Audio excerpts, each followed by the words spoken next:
ezeemu okutuula okuwulira omusango gw'okukola dduyiro agambibwa okuba ow'ekinnamagye mu ngeri emenya amateeka oguvunaanibwa bannakibiina ki National Unity Platform 21. Fayiro y'amyuka omwogezi wa NUP Alex Waiswa Mufumbiro mwavunaanirwa ogw'okukuma omuliro mu bantu n'ekigendererwa eky'okutuusa obulabe ku bannakibiina ki NRM yeesooseewo mu maaso g'omulamuzi Doreen Aine Embabazi. Oludda oluwaabi nga lukulembeddwamu Bruce Twongirwe lutegeezezza nga bwe lulina omujulizi leero era lwetegefu okuwulira obujulizi bwe. Wabula kino kiwakanyiziddwa bannamateeka b'oludda oluwawaabirwa okubadde Samuel Mulindwa Muyizi, Alex Luganda, Katoto Musiime n'abalala nga bagamba nti oludda oluwaabi lubawadde statement y'omujulizi waalwo ddakiika 10 emabega nga n'olwekyo babadde beetaaga obudde okusooka okugiraba awamu n'okwongera n'omusibe. Bannamateeka era bategeeza nti oludda oluwaabi terwabawadde bujulizi bwonna omuli n'obutambi bwe bagamba nti bagenda kwesigamako mu musango guno. Oluvannyuma omulamuzi wa kkooti eno akkirizza okuwa obudde bannamateeka b'oludda oluwawaabirwa ng'obujulizi tebunnatandika kuweebwa. Bannamateeka ba Mufumbiro basabye omuntu waabwe okuyimbulwa ku kakalu ak'obuwaze nga bagamba nti ono ebbanga eriragirwa mu mateeka ery'ennaku 6 lyawera dda. So omuntu yenna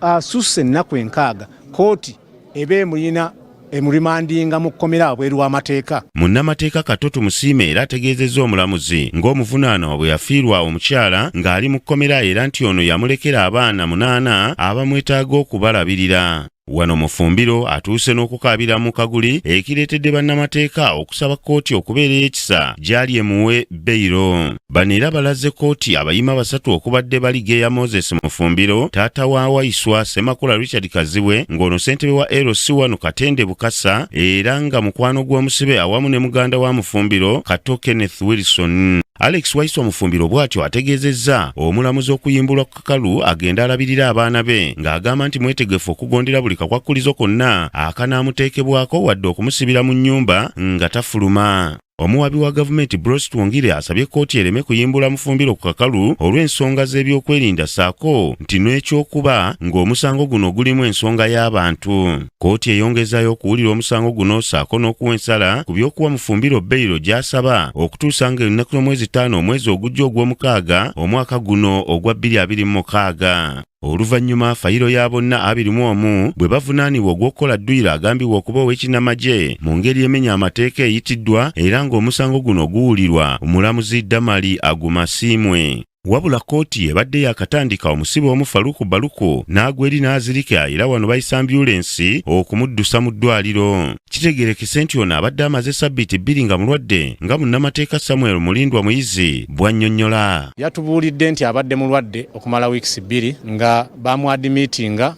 ng'alina obuzibu ku mutima. Era debate yabaddewo oba ajja mu kkooti oba tajja.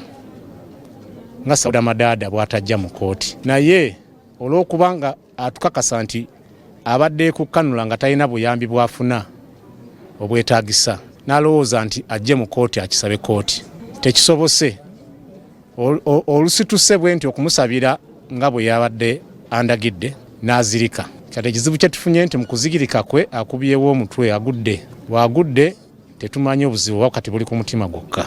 Kkooti ewummudde akaseera era olukomyewo bannamateeka baabasibe ne bategeeza nga bwe batasobola kugenda mu maaso na kuwulira musango ng'omuvunaanwa omu taliiwo. Omulamuzi kino takiwakanyizza bw'ategeezezza nti mu mateeka tekikkirizibwa musango kugenda mu maaso ng'omu ku bavunaanwa taliiwo. Oluvannyuma omuwabi wa gavumenti Bruce Twongirwe asabye kkooti eyise ekiwandiiko ekiyita Fred Nyanzi Ssentamu amanyiddwa ennyo nga Chairman Nyanzi okugenda okuwa obujulizi ku bavunaanwa mu lutuula lwa kkooti oluddako nga kino kiddiridde ono obutalabikako mu kkooti nti ate ng'abadde alina okubeeramu. Ekiwandiiko ekiyita Nyanzi kiyisiddwa kyokka nga bannamateeka b'oludda oluwawaabirwa balaze okukiwakanya. Nga tebalina bujulizi bulala ku fayiro bwandisuubidde bwe bandibadde nabo.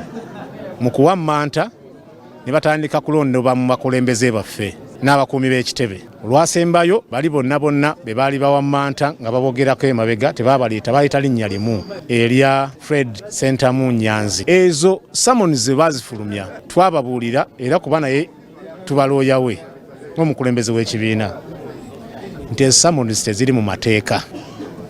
Ne bamwagala ng'omuntu gwe bajja okweyambisa okw'obujulizi ku lwabwe. Omulamuzi mu musango guno yayimiriza bannamawulire okukwata ebigenda mu maaso mu kkooti era nakyo bannamateeka balaze okukisoomooza. Kkooti mu musango gumu yagaana bannamawulire kuweereza bintu live, naye abateeka ebiragiro ebyo mu nkola ebikyamu ate bakigaziya nti bannamawulire tebakkiriza ki mu kkooti ekyo kikyamu. Omusango gwongezeddwayo okutuusa nga 5 omwezi ogw'omukaaga omwaka guno. Aneti Nakayibaale yakusakidde eggulire lino ku Rocket TV. Amalindirire.